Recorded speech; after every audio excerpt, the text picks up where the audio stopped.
अस्सलामुअलैकुम।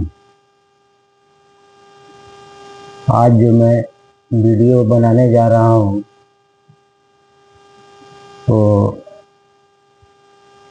दीन और दुनिया का चैनल है जिसमें मैं ये वीडियो बना रहा हूँ।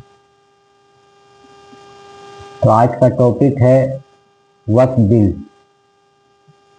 वक्फ बिल आज के टाइम में हिंदुस्तान में बहुत चर्चे पर है। जो तमाम गोदी मीडिया दिन रात यही दिखा रहे हैं, बाकी हर चीज को पीछे करके मोदी मीडिया दिन भर वक्फ बिल पर चर्चा करते रहती है। तो आज का मेरा सबसे पहला टॉपिक है वक्फ बिल हुकूमत ने क्यों लाया।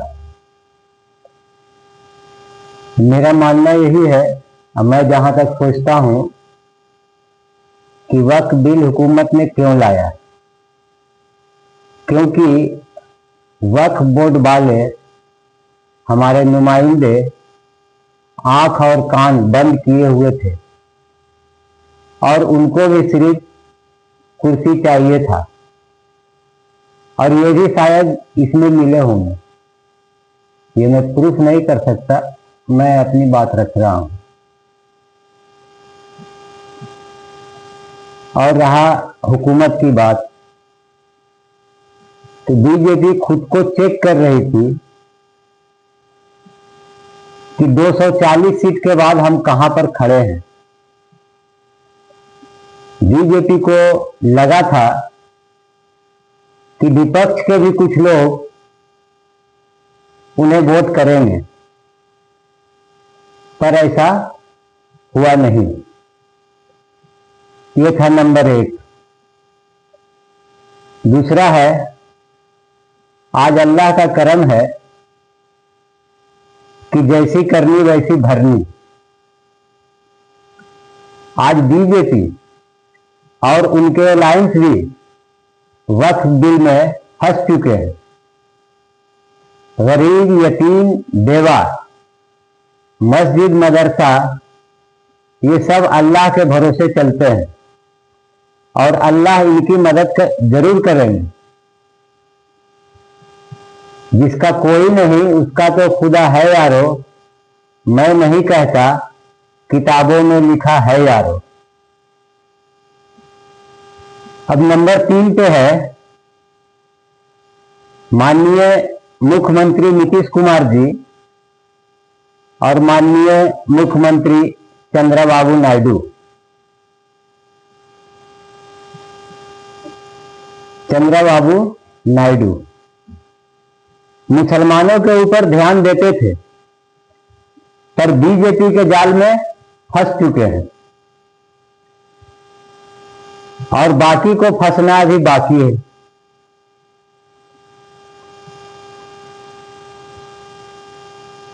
अब आगे है, या तो आप लोग को राजनीति नहीं आती,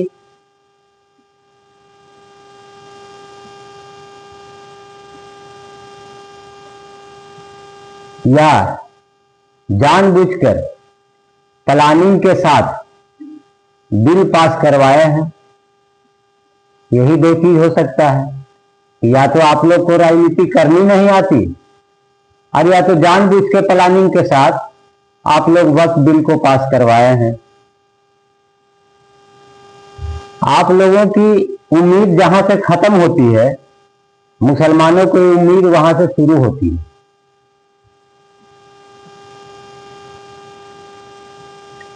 इंशाअल्लाह सुप्रीम कोर्ट इस बिल पर स्टे जरूर लगाएगी। चौथी बात, इसमें माननीय प्रधानमंत्री नरेंद्र मोदी और माननीय गृह मंत्री अमित शाह की कोई गलती नहीं है। इन दोनों की कोई गलती नहीं है। उन्होंने खुला चैलेंज किया था संसद में कि मैं बिल जरूर लाऊंगा, पर यह नहीं कहा था कि हम अकेले दम पर पास करा लेंगे। तो इसमें इन दोनों का तो कोई गलती हम नहीं मानते हैं। वो तो खुला चैलेंज करके आए कि हम वक्त बिल लाएंगे, और बाकी पास कराना तो उनके साथी का काम है। उनके पास बहुमत है नहीं, वो तो 240 में फंसे हुए हैं। बाकी अगल बगल जो उनको बैसाखी का सहारा दिए हुए हैं, जितने भी छोटे बड़े पार्टियां, ये उनका काम है बिल पास कराना।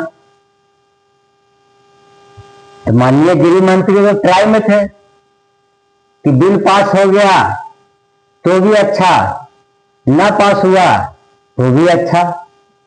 पास हो जाएगा उसमें भी हमको समझ में आएगा कि हम,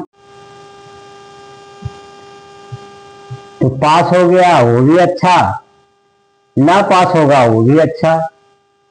क्योंकि पास हो गया तो उनको ये समझ में आ गया कि हम कितने सीट पर खड़े हैं और हमारे अच्छे मित्र कौन है। और ना पास होता तो सरकार तो गिरती नहीं, पर यह समझ में आ जाता कि हमारे अच्छे मित्र हैं कि खराब मित्र हैं। अब बात तो यहां पर फंसी थी, क्योंकि बीजेपी का एक एजेंडा है, जब तक वो मुसलमानों की बात करेंगे नहीं तब तक उनकी सरकार चलेगी नहीं। क्योंकि मुसलमान के ही बात पर उनकी सरकार चलती है। आज मुसलमान के बारे में बोलना छोड़ दें तो कल पता नहीं वो कहां रहेंगे, उनकी सरकार कहां रहेगी। इसलिए उन लोगों के अंदर एक होड़ रहता है कि जो जितना मुसलमान को गाली दे वो बीजेपी आरएसएस के सबसे नजदीक। तो इसमें यही है कि अकेले दम पर तो पास कराने की बात नहीं बोले थे अमित शाह। अब 5वां नंबर है, आप लोगों को माननीय मुख्यमंत्री नीतीश कुमार जी और चंद्रबाबू नायडू और तमाम जो छोटी पार्टी जो बीजेपी की सहयोगी पार्टी है, आप लोगों को सोचना चाहिए था कि बीजेपी पार्टी अपने लोग पर जब भरोसा नहीं करती है तो आप क्या हैं।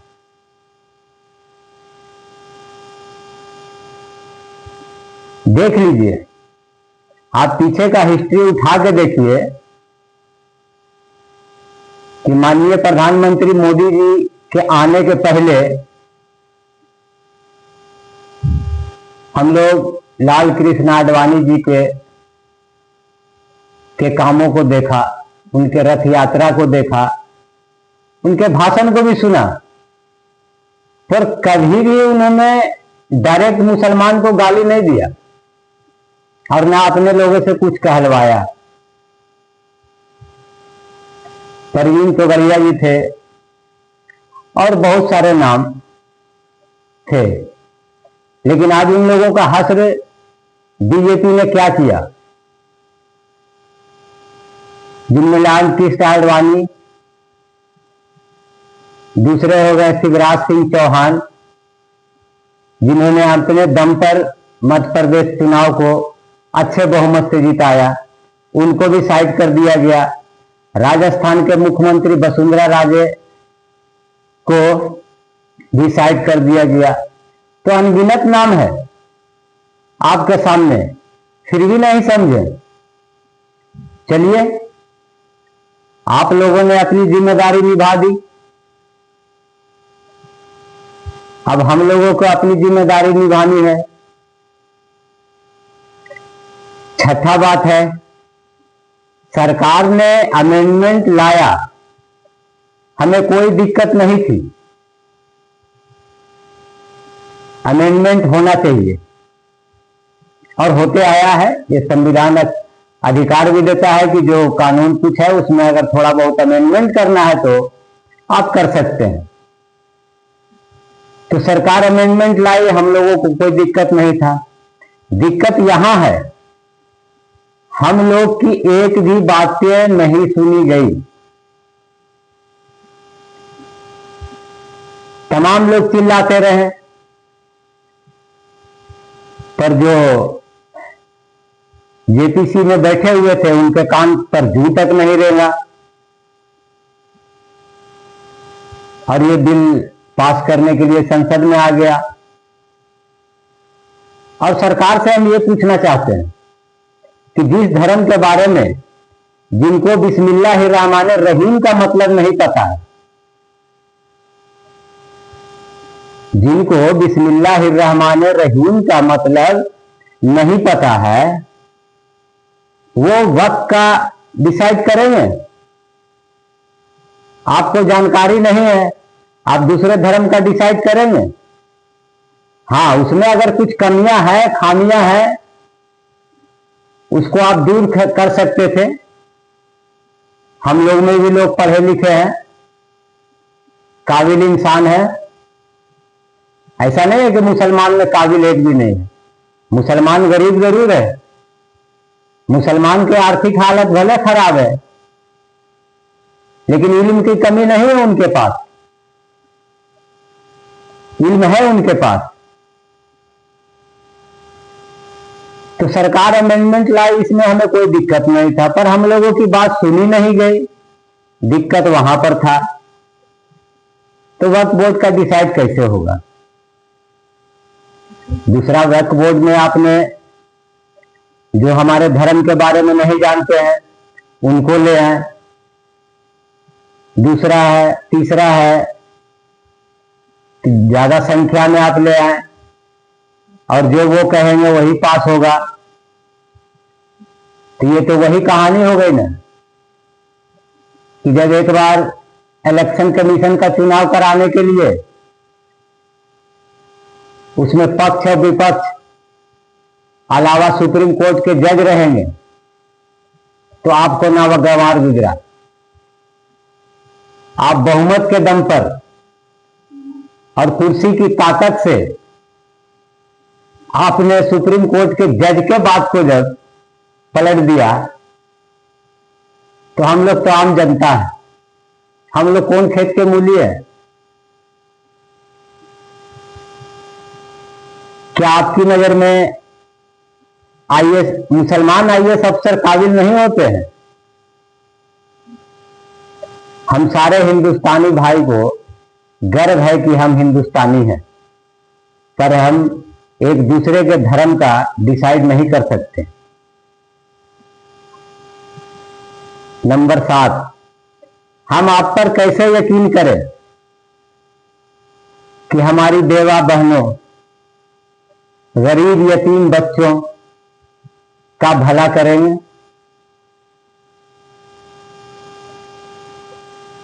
उसका जीता जागता उदाहरण है कि हम कैसे यकीन करें। उसका जीता जागता उदाहरण यह है कि आप ही के पार्टी के मुख्यमंत्री, यूपी के माननीय योगी जी मुख्यमंत्री, और भी जगह पर जहां आपके मुख्यमंत्री हो, जहां आपका बोलवाला हो, जहां आपका सिस्टम चलता हो, मुसलमानों पर जुल्म कर रहे हैं। आप छत पे नमाज नहीं पढ़ सकते, आप रोड पे नमाज नहीं पढ़ सकते। अच्छा है, होना भी चाहिए। अगर सरकार को लगता है कि रोड पर नमाज पढ़ने से आने जाने वाले को दिक्कत है, तो मैं भी कहता हूं रोड पर नमाज नहीं पढ़ना चाहिए। अब मुसलमानों को सोचना चाहिए कि हम रोड पर नमाज नहीं पढ़ सकते। आप मस्जिद की तादाद बढ़ाएं, मस्जिद की छत बढ़ाएं, मस्जिद की जगह बढ़ाएं, क्योंकि हुकूमत है, हुकूमत के साथ जो सही और जायज चीज है उसको हम मानेंगे, और हुकूमत नाजायज करेगी उसके खिलाफ आवाज उठाएंगे। अगर हुकूमत को लगता है कि रोड पर नमाज पढ़ने से दिक्कत आती है, तो हम तमाम मुसलमानों से बोलेंगे, हर जगह के मुसलमानों से, कि रोड पर नमाज ना पढ़ें, अपनी मस्जिद का दायरा बढ़ाएं, अपने ईदगाह का दायरा बढ़ाएं, नहीं होता है छत पे बढ़ाएं, 1 तल्ला 2 तल्ला 3 तल्ला नमाज पढ़ लेंगे हम लोग। तो ये कोई मुद्दा नहीं रह जाता। अब बात आता है आजान बंद कर दो, आजान का आवाज कम कर दीजिए, वो सही है, लेकिन अब आप आजान बंद कर दीजिएगा, कल कहिएगा मंदिर का घंटा बंद कर देंगे। ऐसे देश चलता है? ये देश हिंदू मुस्लिम सिख ईसाई सबसे मिलकर बना हुआ है। और जब देश आजाद हुआ था ना, तो कोई एक जाति और विशेष के लोग नहीं इसको आजाद कराए थे। उस वक्त आजादी के लिए सारे हिंदुस्तानी भाई, वो चाहे किसी भी कास्ट किसी भी धर्म से आते हो, वो सब मिलकर के देश को आजाद कराए। और सबसे ज्यादा अगर किसी ने कुर्बानी दी देश को आजादी में, तो वो मुसलमानों ने दी। अभी भी इंडिया गेट पर नहीं यकीन है तो जाके देख सकते हैं कि 60,000 से ऊपर आलिम ओलमा और मुसलमान शहीद हुए हैं, टोटल 1 लाख से ऊपर। और आप देशभक्ति हमें ना बताएं, हम इतने बड़े देशभक्त हैं कि हम मरने के बाद भी इसी हिंदुस्तान के जमीन में दफन होते हैं और यहीं से उठाए भी जाएंगे। मैं माननीय प्रधानमंत्री जी से अनुरोध करता हूं, गृह मंत्री से अनुरोध करता हूं, और माननीय मुख्यमंत्री जी यूपी और चाहे जहां के भी मुख्यमंत्री हो, वो आदमी के बीच में, हिंदू मुसलमान सिख ईसाई के बीच में मतभेद न पैदा करें। क्योंकि हमारा देश एक अलग तरह का कल्चर से बना हुआ है, जहां सारे लोग रहते हैं, हिंदू मुस्लिम सिख ईसाई और तमाम कितनी भी जातियां, और सबको संविधान में अधिकार दिया हुआ गया हुआ है कि अपने अपने धर्म के हिसाब से अपना अपना चले। लेकिन मैं ये भी कहना चाहता हूं खास करके उन मुसलमान भाइयों से कि जो हमारा हिंदुस्तान का कानून कहता है उसको फॉलो करें, कानून के खिलाफ न जाएं। अगर कानून के खिलाफ सरकार जाती है तो हमारे लिए आगे का रास्ता खुला है, सुप्रीम कोर्ट है, कानून है, आप वहां जाएं। और कभी भी अपने हाथ में कानून न ले। और अपने नीचे जो भी मुसलमान भाई के नीचे जो बच्चे होते हैं, लड़के होते हैं जो जानते नहीं है कुछ, और वो लोग जो करते हैं, तो उनको आप समझाएं। हम जानते हैं कि गलतियां दोनों तरफ से होती है, एक तरफ से नहीं होती है। लेकिन जहां हुकूमत एक पार्टी का सपोर्ट कर दे, तो वहां तो सर चढ़ के बोलेगा। लोग गाय के नाम पर मारते हैं, लोग जय श्री राम के नाम पर मारते हैं। पता नहीं क्या हो गया है कि आज मर्यादा पुरुषोत्तम राम, कम से कम उनसे भी सबक सीखना चाहिए कि हमारे मर्यादा पुरुषोत्तम राम जो थे वो राम थे। और एक चीज ये भी याद रखना चाहिए कि जब रावण राज आएगा तो राम ही इनका अंत करेंगे। ये कोई हम अपने तरफ से बात नहीं बोल रहे हैं। उस टाइम भी रावण राज आया था और राम ने उसको खत्म किया। और वो भी लंका को किसने जला दिया? हनुमान जी ने। इसीलिए कहते हैं कि हिंदू मुस्लिम सिख ईसाई आपस में हैं, भाई भाई, मेल मिलाप करके रहें और देश को आगे ले जाएं। मैं सरकार से अनुरोध करता हूं, शिक्षा पर ध्यान दीजिए, रोजगार पर ध्यान दीजिए, महंगाई पर ध्यान दीजिए। आपको भी लोग पसंद करेंगे, हर मुसलमान आपको चाहेंगे। मैं ये नहीं कहता हूं कि मुसलमान के लिए आप ज्यादा कीजिए, आप सबके लिए बराबर कीजिए, देश आगे बढ़ेगा। हम भी आपके साथ खड़े हैं, हम भी इस देश के नागरिक हैं, हम भी चाहते हैं कि हमारा देश आगे बढ़े और तरक्की करे। इसी के साथ मैं अपनी बातों को खत्म करता हूं। अगर हमारी बातों से किसी को बुरा लगा हो तो उसके लिए मैं माफी चाहता हूं। हमारे दिल में कोई नफरत वाली भाषा नहीं है। और मेरा चैनल दीन और दुनिया का ये दूसरा वीडियो मैं डालूंगा।